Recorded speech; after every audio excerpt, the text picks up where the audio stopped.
Deși nu ne pricepem, ne-am hotărât să renovăm casa bunicilor. Este vorba despre o casă mică, cu mansardă și un pic de curte. Deci, floare la ureche. Dacă zici tu, dacă totuși nu vom reuși cu casa, poate intrăm în cinematografie, cine știe. Poate la Bollywood, unde? Poate.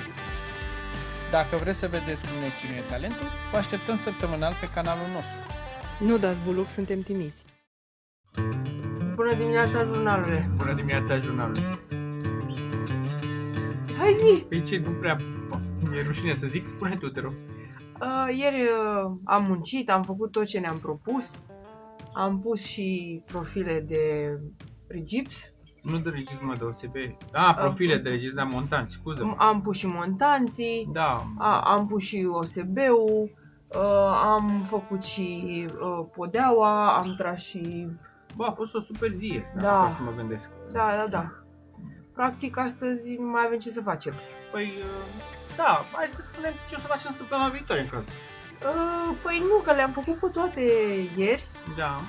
Și... Păi, deci, da, ieri s-a văzut de dimineață, a fost ziua super bună. Începând cu cafeluța expresso, foarte bună. Da. Am făcut planul, vezi că de asta e toată... Da, dacă ai un plan... Secretul este să planifici, frate. Planifici și stick to the plan, cum se spune. Da. Da? Da. Am urmat pas cu pas. Pas cu pas, da. Da, chiar pot să zic că de la prima oră s-a văzut. De fapt, pe la 10, când ți-ai intrat și tu în mână. Da. Și A m-am luat fost și eu o după zi- tine, că mai tras. Follow the leader a fost. Da, exact. Și ne-am făcut de cap practic ieri. Pentru că, cum s-a și văzut în celelalte episoade, că ce ne punem noi în cap și cu ce se întâmplă în realitate sunt două lucruri total diferite. Am stat ieri, practic. Nu că nu am fi avut nevoie, chiar ne-a prins bine. Dar, din păcate, cei care trebuiau să ne livreze materialele pentru etapa asta au întârziat destul de mult, adică au ajuns pe la 5. Și după amiaza, da. Drept urmare, ziua de ieri a fost de relaxare și cam atât, dar ne-a prins bine, repet. Așa că astăzi avem de recuperat, la greu. Da, chiar avem. Așa că... Acum avem materiale, nu mai avem scuze, da? Da. Mânuța, vreau să știu cum numești cu mânuța. Sunt la fel, numai că pun niște plasturi din astea cu ardei vite, am descoperit că am tot încercat o felul de plasturi anti-inflamatori. Ăștia cu ardei vite chiar sunt ok, doar că nu rezist foarte mult, cred că se încing foarte tare și mă ustură, dar e ok. Probabil că o să-mi treacă mâna asta la anul, pe vremea asta când o să terminăm proiectul ăsta, că n-am cum să-mi rezolv mâna în condiții în care 2 zile fac pauză și după aia 3 ridicăm. E complicat, dar asta e. Nu, m-am lovit foarte tare în cot. Ai văzut că eu ieri totuși aveam niște ștraifuri de montanți. Tu dormeai la ora când făceam eu treaba asta. Și i-am montat pe ea acolo, ca să nu stau degeaba, în ideea că mai câștig ceva timp. Astăzi te rog din suflet, eu tai montanții la dimensiune și tu faci horșururile. Că acum ai scula aia de bitul, nu-ți mai pleacă horșururile, nu mai e stres. Da? Bine, așa facem. Și chiar dacă pare mai miculos, dar după aia o să avem Da. Cafeluța a fost bună, a fost tot ok. Tot e Ți-ai ok. luat Hai că smochinuța? văd că ai chef de vorba, ai zis că să muncim. Hai să muncim. Hai, e gata. Să vedeți ce o să iasă și noi. Hai. Astăzi asta trebuie să facem, să punem OSB pe zona asta, în caz că n-ați văzut și în filmulețele de mai devreme. O să fie interesant că avem niște poziții extraordinare. Spațiul nu știu cât se observă pe cameră, dar e foarte mic, este foarte mic. Ia, stai că să vadă eu. Da, cât de închis. Adică eu din WhatsApp, mai mic. Da, o să fie interesant. Pe spate, pe bine, peste tot. Da. Așa că asta o să vedeți astăzi. Partea întâi, după care aici în partea asta, partea a doua. Ce să zic, urați-ne, spor la treabă.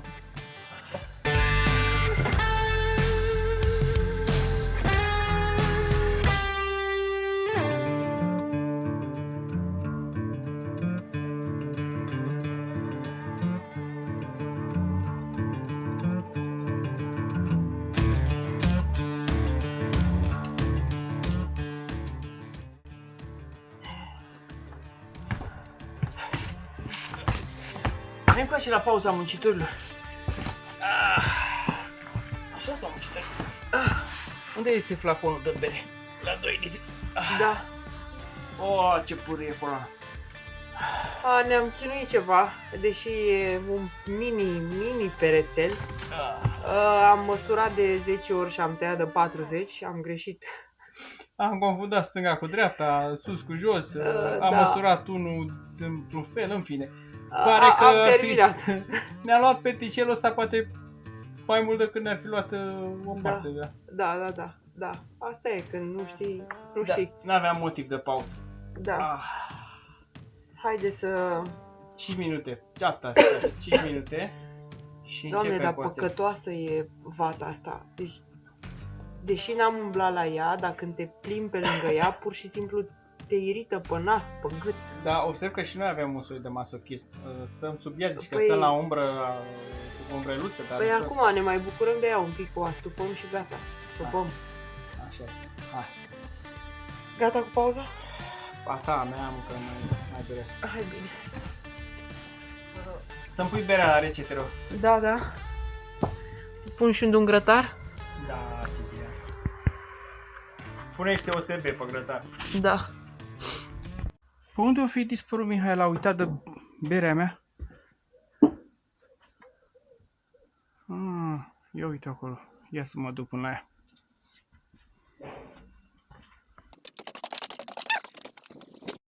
Bine, Mihai, ți-ai uitat de berea mea? Nu am uitat, am și pus-o la rece.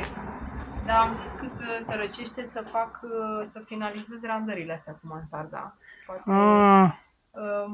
mai am un pic, dar putem să le arătăm. M-am hotărât la varianta finală. Până la urmă, la ce variantă te-ai hotărât? Am zis să mergem pe ideea de totul alb, da, tot ce înseamnă tavan. Așa. Să avem un tapet tare frumos care mie îmi place mult și l-am găsit la Leroy Merlin. În spatele patului, nu? În spatele patului, da. Cumva pentru că camera nu are niciun geam, o să pun deasupra patului o oglindă care să reflecte lumina ușii de la intrare. Și am mai găsit două elemente foarte drăguțe. În dreapta și stânga patului, până la urmă, o să trebuiască să facem și două aplice. Știi unde ai tras tu fire pentru prize? O să trebuiască să mai dăm două găuri pentru două aplice, pentru că am găsit pe un site două aplice foarte mișto, cu două păsări de sticlă, care arată foarte interesant. Și în spațiu, după cum se vede, o să avem o comodă pentru televizor, televizorul, o altă comodă, consolă, birou, cumva un 3 în 1 unde să poți să faci ce vrei, ca un mini birouaș. În dreapta și stânga lăsăm, pe partea dreaptă o să lăsăm două spații, două intrări pentru spațiile de depozitare, iar pe stânga o să avem un singur spațiu și tot pe stânga, cum intri în cameră, o să avem baia. La baie încă nu am terminat randările și încă nici nu vreau să le arăt, că n-am găsit varianta finală pentru gresie și faianță. Dar pentru cameră cam asta e și chiar aștept părerile voastre și dacă vă place sau dacă nu vă place sau dacă ați schimbat ceva. Dar în momentul ăsta pentru o cameră care pare mare, dar nu e foarte mare, cred eu că asta e varianta cea mai bună. Bine, te las să lucrezi. Bine. Mă întorc la Pardosan. Mai am și un pic și termin. Bine, Da? hai, te pup. Sport. Mersi, la fel.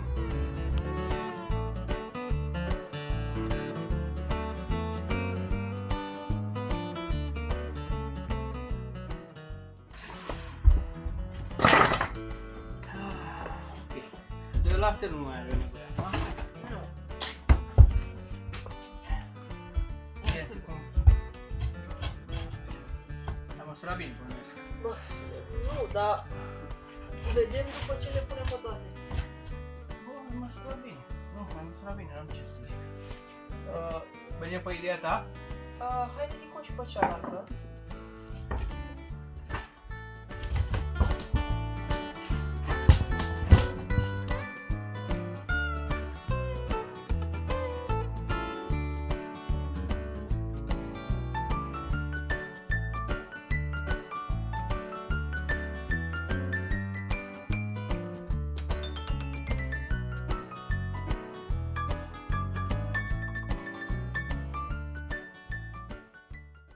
Bună dimineața, jurnalule! Bună dimineața, jurnalule!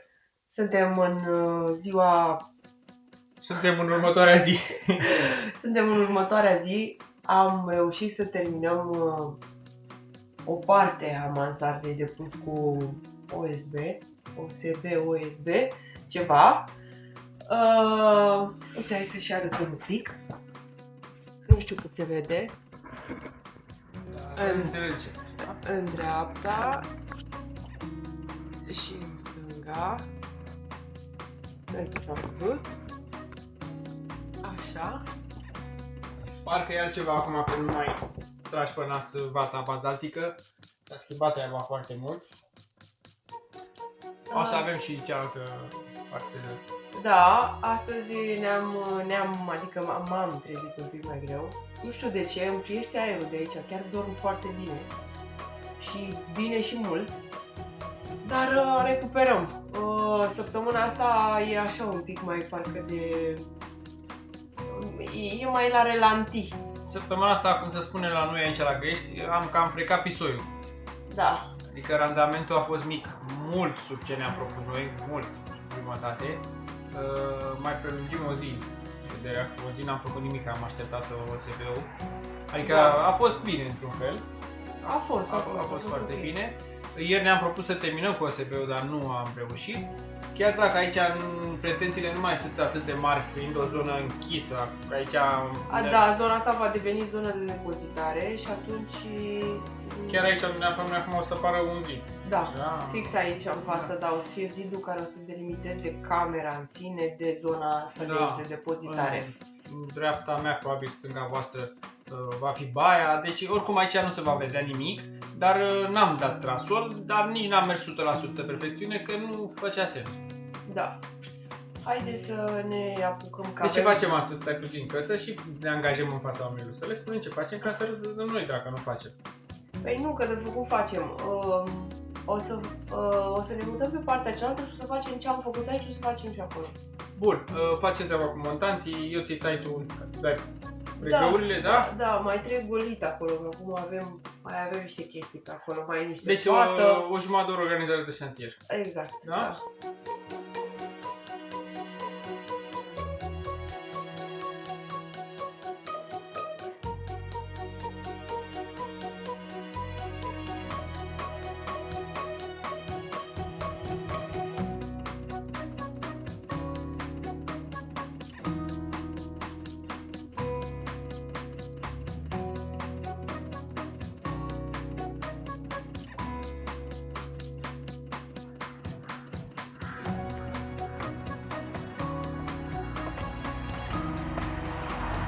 Bună dimineața, jurnalule! Astăzi am început ziua un pic diferit. Bună dimineața! Bună dimineața, jurnalule! Ce faci? Nu știu ce face jurnalul, dar noi astăzi am început cu o curățenie serioasă. Pentru că odată ce am terminat cu OSB-ul, așa, și l-am pus peste tot, și cu... Cum îi zice, măi, că uit? Rigipsul? Cu rigipsul, așa. Se făcuse un pic de dezordine, aveam sculele împrăștiate peste tot, acum le-am aranjat așa frumos, ca niște meșteri serioși. Le-am pus frumos ca să le și găsim. Să vă arăt cu ocazia asta și mansarda noastră cam din toate perspectivele. Drept urmare, de asta am făcut curat, ca să vedem și noi un pic progresul. Da, ai dreptate. Arată diferit de unde am început și unde am ajuns. Nu vezi nimic nou în încăpere, nu? Ba da, am văzut. Și știi că odată ce am văzut lemnișoarele astea, m-am gândit la teroarea vieții noastre, la vată. Da, păi ne-a rămas să o consumăm și pe aia. Am fost în obor la prietenii mei dimineață. Așa. Am negociat la sânge. Le-am luat 4 căprilor la 4 metri. Le-ai dat stocurile peste cap. Le-am făcut vânzarea pe săptămâna asta, i-am rugat să mi le și taie în două ca să le car cu mașina. Ok. Am fost la nouă colțare și trebuie să terminăm și noi în final cu paratele. A rămas un petic în afară de baie, să terminăm cu pardoseala. O să terminăm, da. Asta Da? e planul pentru astăzi, să terminăm bucățica asta de pardoseală. Sunt 4 metri aproximativ. 4 metri pătrați. Da. O să venim cu ea fix până în stâlpii ăștia care or să devină pereții băii. Un perete și o ușă, da? Mă rog, un perete Da. și o ușă, da? Da. Și odată ce o să începem să finisăm camera și așa, ușor, ușor o să începem și episoadele cu baia. Da, da. Astăzi, pentru că am învățat ceva din lucrarea anterioară, o să lucrez mai eficient la pardoseală, așa că stați cu ochii pe noi, să vedeți că am simplificat procesul. Atunci, am fost încercare și eroare, am făcut câteva greșeli, cred că și asta mai trebuie ranforsată pe aici pe acolo, dar am zis că ne ocupăm de ea. Am primit și mesaje de la oameni atunci cu pardoseala și ne-au zis cam ce ar mai trebui să facem. Da, am primit mesaje, vă mulțumim foarte mult, sunt probabil și chestii adică nu probabil, sigur, și chestii pe care le scăpăm. Super bine că e munca de echipă, dă roade mai bune și exact cum v-am mai spus, nu știu ce are YouTube-ul ăsta cu mesajele, le comută pe off automat, trebuie la câteva minute să verificăm, altă grijă acum să le punem pe on, așa că dacă dați mesaje și vă spune YouTube-ul că sunt off, vă rog să reveniți că noi imediat ce constatăm le punem on și ne-ar fi drag să vă răspundem. Nu știm exact ce se întâmplă, noi am dat și mail la ei, la suport, să ne lămurească și pe noi, poate facem noi ceva greșit, dar nu cred că urmăm pașii exact cum ne spun ei în tutorialele lor, dar da, se întâmplă destul de des, adică de câteva ori pe zi intrăm și videourile au mesajele închise, mă rog, comentariile închise. Dar, luăm cu toți mochină da, și ne apucăm de treabă, da? da, să începem. Așa cum vă spuneam la început, am trecut la nivelul următor chipule, adică am învățat din greșelile anterioare. Și acum, ca să și simplificăm procesul și să și îl urgentăm, ne-am cam tăiat tot materialul de la început. Am tăiat despărțitoarele astea, separatoarele la 59 de cm, ca să băgăm vata care are 60, să aibă un pic de compresie. Ne-am făcut un fel de șablon, am calculat noi că sunt vreo 34 de cm distanța pe care trebuie să o lăsăm între căpriuri. Acum e foarte simplu. Punem martorul. Trebuie să dau drumul la laser. Da, trebuie să dai și drumul la laser, corect. Ia vezi, e perfect. Da. E perfect, da? Dar pentru prima nu ne luăm după laser, ne luăm după asta care e puși în laser, da? Pentru că oricum va trebui să reglăm. Da. Da? Cum facem? Dai tu gaură sau dau eu gaură? Și vezi tu sau sugeți? Nu, dai tu, că eu te țin aici pe poziție. Bine. Și primul despărțitor. Ideea este că am nevoie de mânuța asta și asta cum mai reglăm.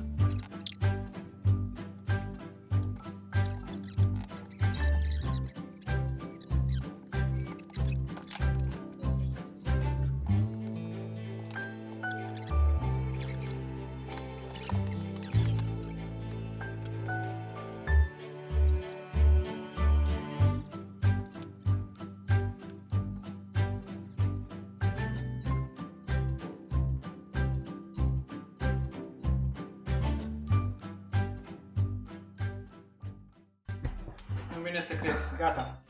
Prima etapă a fost făcută și faptul că am lucrat organizat și am planificat un pic de la început, timpul a fost, cred eu, că sub jumătate din cât am petrecut data trecută. Am luat niște căpriori, de fapt am luat tot căpriori de 15x7, numai că acum și separatoarele astea le-am făcut tot din 15x7 ca să calce mai bine OSB-ul și le-am făcut mult mai des. Le-am făcut la 34 de centimetri, sunt convins că o să fie bine, dar nu sunt mulțumit până nu pun și aceste colțari de tip L, nu știu dacă se vede la cameră. Se vede. O să pun aici, o să pun, mă rog, în foarte multe puncte și atunci anulez presiunea. Preiau presiunea pe care o aplicăm noi când vom călca pe pardoseală. și dacă nu sunt mulțumit cu astea, o să mai pun niște pene de lemn. Vreau să o fac foarte închegată. De ce? Din două motive. Unu, că este chiar perioada asta, porțiunea de la intrare, unde te vei fății, intri, te la baie, te ieși la baie și afară, în cameră și așa mai departe. Un fel de intersecție cu prioritate. Deci va fi ceva trafic aici. Și doi, am observat că la pardoseala anterioară, din camera principală, am făcut mici erori. Trebuia mai consolidată, e posibil să o desfacem și să o mai întărim pe aici, pe acolo, pentru că a început să scârție, ceea ce nu e ok. Probabil că mai lucrează și lemnul, probabil că și lipsa noastră de experiență, dar s-ar putea să vă streseze acest comod, dar așa învățăm. Și mai mult decât atât, așa puteți învăța voi din greșelile noastre. Asta ar fi super tare. Noi n-am reușit să facem treaba asta, până n-am greșit noi nu am înțeles, dar acum de când cu YouTube învăț și eu foarte multe de la unii dintre voi.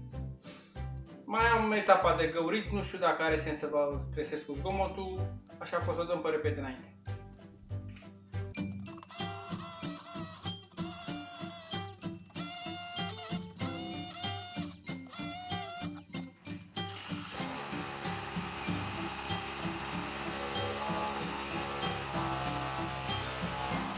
Ia să vedem ce am făcut.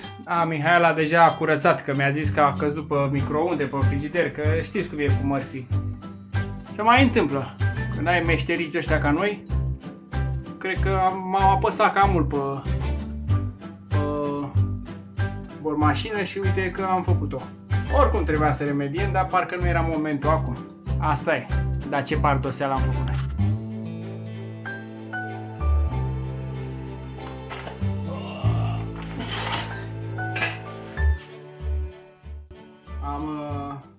Cred că am terminat cu ranforsarea pentru calorifer. Am muncit oameni buni la ranforsarea asta, cred că 4 ore. E și din cauza lipsei de experiență. Și am zis să opresc un pic să vă spun ce aș fi făcut acum, după ce mi-am dat seama. Bine ar fi fost dacă aș fi avut de la început în cap ce model de calorifer unde îl pun exact și aș fi gândit montanții de la început pe poziție. Trebuie să dublez și aici, pentru că o să iau un calorifer destul de greu și să nu stau stresat, că îl pun în consolă. Deci am terminat și cu țevile pentru calorifer, tur-retur. Am terminat și cu ranforsarea. Acum o să încerc să introduc minunăția asta de vată bazaltică și să pun și rigipsul să închid și aici, că parcă simt că nu mai termin odată. Foarte multă energie mi-a consumat. Poate un specialist probabil că le făcea într-un sfert de oră, dar până m-am gândit, până m-am răzgândit, până m-am calculat, iar recalculat. În fine, treaba e rezolvată. Vreau să data viitoare, cum mă vedeți, să fie peretele de rigips deja montat. Gata, am terminat și cu vata vieții. Am reușit să pregătesc în sfârșit pentru pardoseală. Aici am lăsat special neizolat pentru că o să mai mișc țevile astea până le pun pe poziție. După care m-am gândit eu cum o să fac. O să pun oricum bine OSB-ul bine până aici. De acolo o să pun o placă separat și probabil că o să-i dau o gaură și o să pun spumă cu supresiune și se va izola uniform. Hai că foaia o am tăiată de ieri, mă apuc să o montez.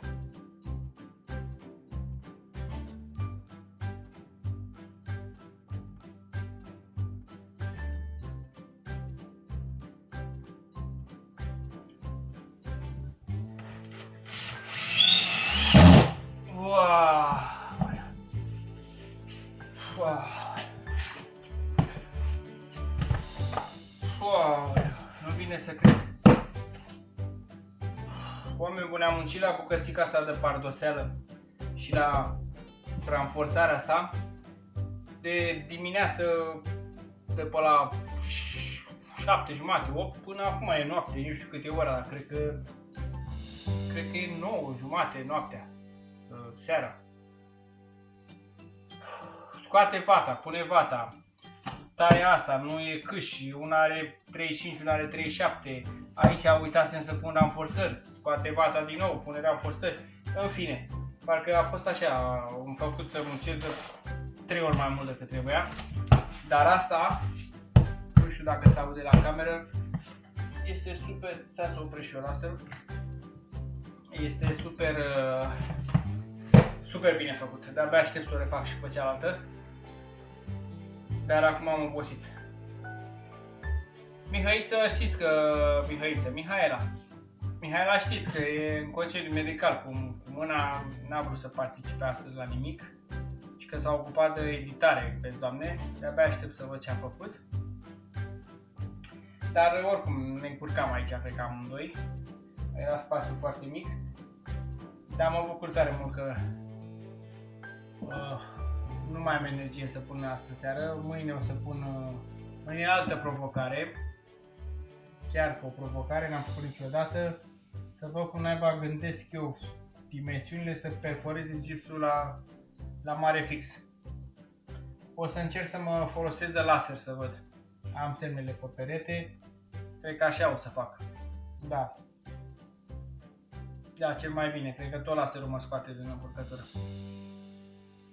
Bine, dragilor, pe mâine!